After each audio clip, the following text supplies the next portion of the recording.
Bisnupur Police Station ki manung chana leiba potsang ba mamang lekai degi miyoi ama sakhang daba singna makokta nongmaina kaptuna halaga hundoklam le haide presna fangba paw amagi matung ina leikhidraba miyoi adugi mameng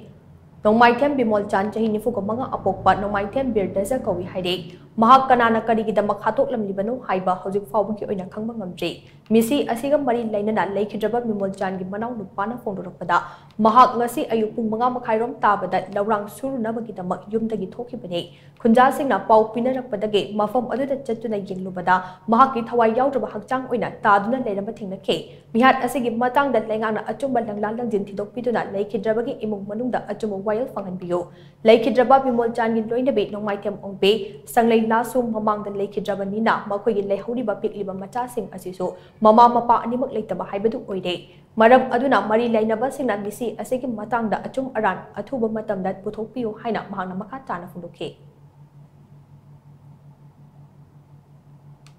Yamasi, Orang Suni Nakaki, Akoi Yumda Tabok Nava Halapada Kungi. Sini now sing mayam puna mong smash mine a lady and Harapatagi, question Kalapata, smash mine to ome, do Tauri Pasi, no magi smash mine, no magi Amma had any hat over city on the facility, Yambagi, Pungun, Sakari, Makaitaki,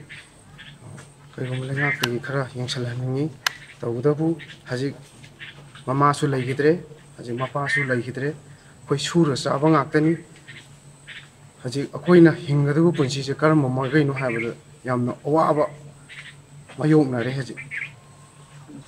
adu masa se magi hinghuri bese